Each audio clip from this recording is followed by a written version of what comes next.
It's a tough thing for an actor to carry an entire movie. It's perhaps even harder to enter a movie for a short time, sometimes even a single scene, and make a significant impact. Get the right mix of character and actor, though, and magic can happen.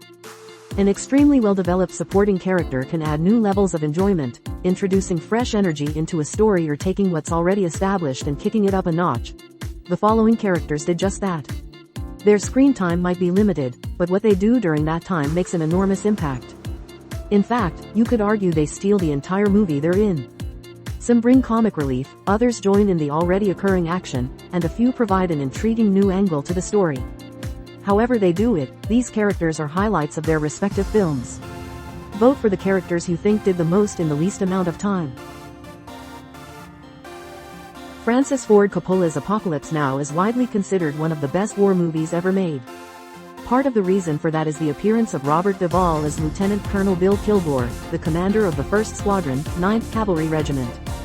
Captain Benjamin Willard, Martin Sheen, is being sent up the river to Cambodia in order to kill Colonel Kurtz, Marlon Brando, a rogue officer who has apparently gone insane and is now calling his own shots. Willard meets up with Kilgore partway through the mission. Kilgore is a colorful character, as fond of surfing as he is of combat. It's probably no coincidence that the words kill and gore comprise the warmonger's name. He delivers the most memorable line from the film, "I love the smell of napalm in the morning." That quote captures his appeal. On one hand, he loves war a little too much. On the other, if you're going to be fighting, this is the exact kind of guy you want leading you. Kilgore helps convey the movie's theme of how war can drive people mad, while simultaneously adding a huge burst of energy. Once helping Willard through part of his trek, he departs, but not before launching a massive napalm attack, scored to Wagner's Ride of the Valkyries. There are several unforgettable scenes in Quentin Tarantino's Pulp Fiction. One of them is the moment when hitman Vincent, John Travolta, accidentally shoots a guy named Marvin in the face while riding in a car with partner Jules, Samuel L. Jackson. They hide the vehicle at the home of their friend Jimmy, played by Tarantino, who is worried that his wife will come home, see the mess, and freak out. To fix things, their boss, Marcellus Wallace, calls in a cleaner, named Winston Wolfe, Harvey Keitel. He comes to tell the guys how to hide all the evidence and clean up the blood. Being a cleaner is a pretty gruesome job, so it's a nice touch that Winston incongruously shows up wearing a tuxedo. The implication that this guy with an illicit job might also have a cultured side that would require the wearing of a tux is humorous. Adding to the effect is the character's no-nonsense attitude. At some level, the inadvertent killing of Marvin is treated as a sick joke in the film, until Winston arrives and begins giving orders. He serves as the sometimes sarcastic voice of reason in a chaotic situation. Once the mess has been cleaned, he returns to wherever it was that necessitated him being in a tuxedo in the middle of the day. Like our content? Make sure to follow us. In Arachnophobia, a fleet of poisonous spiders invades a small California town. It becomes a huge concern once people start turning up dead. The local doctor, Ross Jennings, Jeff Daniels, figures out that spiders are responsible for those deaths, which really freaks him out because he's intensely afraid of the creatures. He teams up with an exterminator named Delbert McClintock, John Goodman, to rid the town of its 8-legged menaces. Delbert steals scenes for 2 reasons. First, seeing an exterminator portrayed as a hero subverts our expectations. Second, Goodman plays him like a macho action hero. Delbert takes the problems bugs cause seriously, and wiping them out is his life's mission. He brings a bit of comedy to the squirm-inducing creepy-crawly scenes. And when the character puts away his usual chemicals to bring out the most fatal stuff, you know those spiders are in serious trouble. Delbert's arrival in the 3rd act kicks Arachnophobia into high gear, ensuring a rousing finale that finds the exterminator more than living up to his title. Patrick Swayze's character, Sam, dies young in 1990's Ghost. Being in the afterlife is difficult to adjust to. He gets some help from subway ghost, Vincent Schiavelli, an apparition who hangs out in the city's subway system. At first, he's a hostile presence, but he later helps Sam acclimate, even teaching him how to move objects. Eventually, though, the toll of being a ghost wears on him and he reverts to his old ways, trying to attack Sam. Part of the character's appeal comes from Schiavelli's appearance. The late actor was known for having distinct eyes that always gave the impression that he was either sad or angry.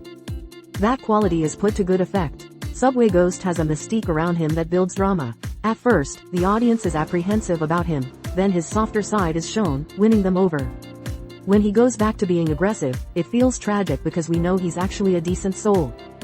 The character goes a long way toward establishing how difficult the afterlife can be. Martin Scorsese's The Wolf of Wall Street tracks the amazing rise and devastating fall of Jordan Belfort, Leonardo DiCaprio, a young stockbroker who goes out on his own, eventually turning his business into one of the most lucrative brokerage firms on Wall Street. He quickly finds himself corrupted by money and all the things it can buy, including drugs and hookers.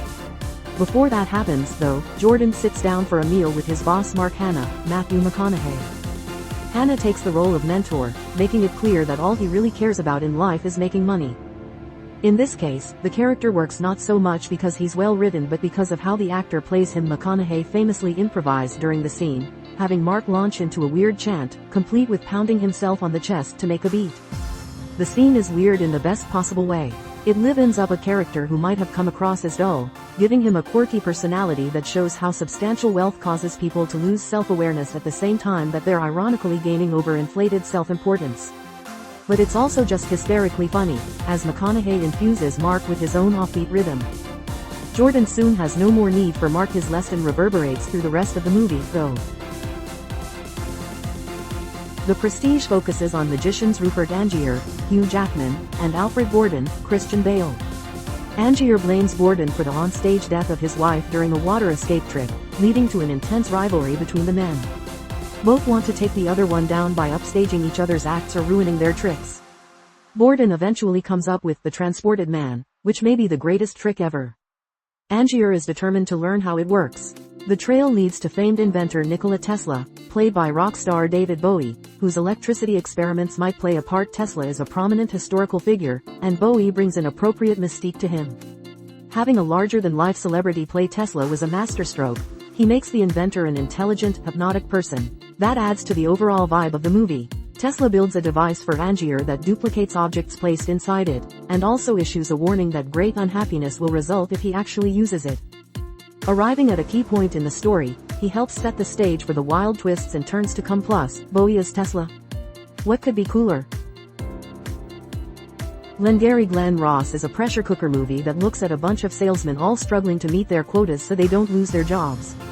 The single most famous scene from the film finds a guy named Blake, Alec Baldwin, laying down the rules. In a long soliloquy, he sets up the stakes for the men, letting them know in no uncertain terms that they'll be fired if they don't sell enough. His tone is blunt and uncompromising. Blake sets up tension in Glengarry Glen Ross. Via David Mamet's trademark powerful dialogue, he delivers all the movie's best catchphrases, from "coffee is for closers," to "A, B, C. Always, B, closing," to, as you all know, first prize is a Cadillac Eldorado. Anyone wanna see second prize? Second prize is a set of steak knives. Third prize is, you're fired. Although he makes all the guys in the room tremble, Blake's alpha male energy is kind of funny for the audience. He's a slick dude whose success has sent his ego skyrocketing, and now he's lording over these poor saps.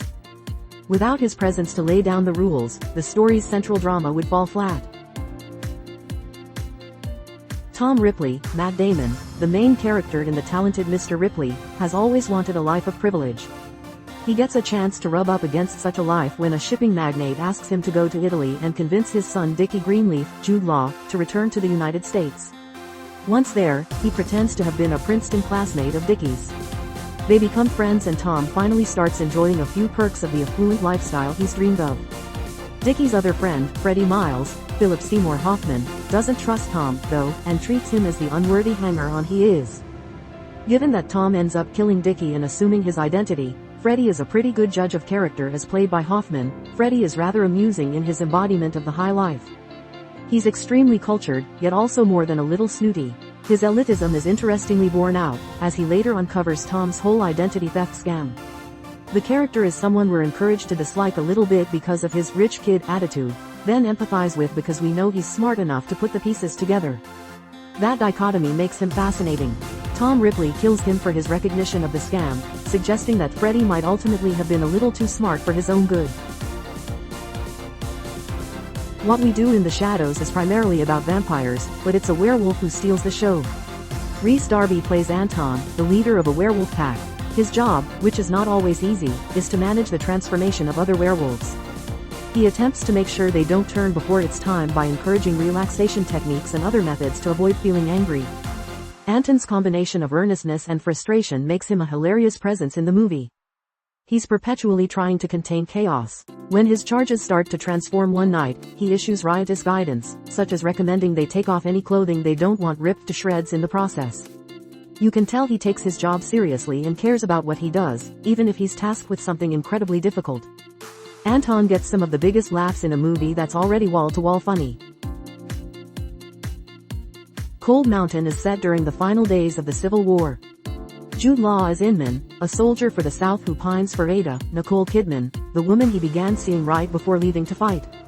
He's trying to make his way back to her, crossing treacherous terrain in the process. During his trek, he meets a lonely war widow named Sarah, Natalie Portman. While staying at Sarah's cabin, several Union soldiers show up seeking food. To get it, they take Sarah's baby hostage, then one of them sexually assaults her while another waits his turn. Lots of dramatic stuff happens in Cold Mountain, but the sequence with Sarah is the most dramatic. The character is petite, although she's a true mama bear when provoked. Initially, she's in a very understandable panic as the men take her baby. Inman solves the problem by killing two of them, but he lets the third go free. Ticked off and unforgiving, Sarah grabs her shotgun and shoots the guy as he's running away. It's a powerful end to the sequence, one that makes you want to stand up and cheer. Sarah isn't going to be anyone's victim. Inman continues his travels soon after. We know that Sarah is going to be okay, though. The Oscar-winning Moonlight tracks the life of a character named Chiron from childhood through adolescence and young adulthood. When we first meet him, he's a kid, living with a drug-addicted, abusive mother. While hiding from bullies inside a crack house, he meets a dealer named Juan, played by Mahershala Ali. Despite his disreputable profession, Juan is a compassionate soul. He invites Chiron to come home with him, gives him swimming lessons, and, realizing that his young friend is gay, provides him with an affirming message. Juan is such an awesome subversion of a stereotype that you can't take your eyes off him because he's a dealer. We initially expect him to be cold and angry, because that's how such characters are usually portrayed. Instead, he shows a sensitive side, proving to be a far better role model to Chiron than his own mother is. Thanks to Ali's beautiful performance, he additionally radiates intelligence. This guy is able to see things clearly and offer sound advice. Juan leaves Moonlight after the first section, but his influence on Chiron is felt throughout the rest of the film. Sometimes you watch a movie and find yourself wishing a minor character would get their own spin-off. Such is the case with Mariette Mackenzie Davis in Blade Runner 2049. She's got some interesting stuff going on that could fuel a whole other Blade Runner movie. Mariette is a replicant who is simultaneously a prostitute and a member of the Replicant Freedom Movement.